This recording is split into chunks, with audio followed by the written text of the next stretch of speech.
directrice m'a crié dessus, j'ai commencé à pleurer et je suis rentrée chez moi à la maison avec cette pensée-là qui ne m'a plus jamais quittée jusqu'aujourd'hui, que je ne devais pas avoir honte de servir Dieu.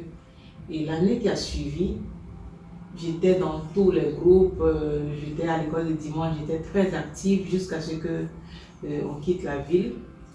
Des années plus tard, que ce soit à la jeunesse, partout on est arrivé, quand on déménageait, quand il y a eu la guerre, on est venu à Yamoussoukro, que ce soit à Abidjan, j'ai toujours servi le Seigneur à l'église sans gêne. Ce que je trouve à faire, ce que je sais que je peux faire, je le faisais, que ce soit chanter, ce que Dieu m'a donné, les dons et les talents que Dieu m'a donné. Je n'avais plus honte, plus peur de pouvoir exercer cela, de pouvoir travailler mes dons et mes talents, de pouvoir aider aussi dans certains bureaux et autres. Même ici en Allemagne, le Seigneur, j'ai toujours eu cette pensée à l'esprit. Je n'ai pas honte de Jésus, je n'ai pas honte de l'évangile.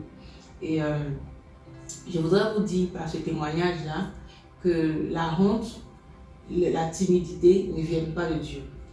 Ça peut vous empêcher de rentrer dans vos grâces, dans vos bénédictions. Et quand tu as honte, quand tu es timide, tu peux passer à côté de certaines bénédictions.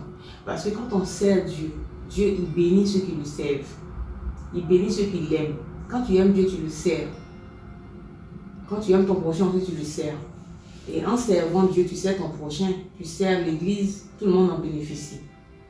Donc que Dieu nous bénisse, que Dieu nous aide. Luc chapitre 9, verset 26.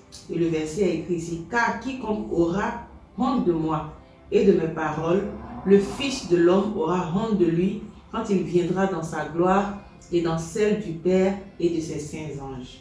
Que Dieu vous bénisse. Bisous.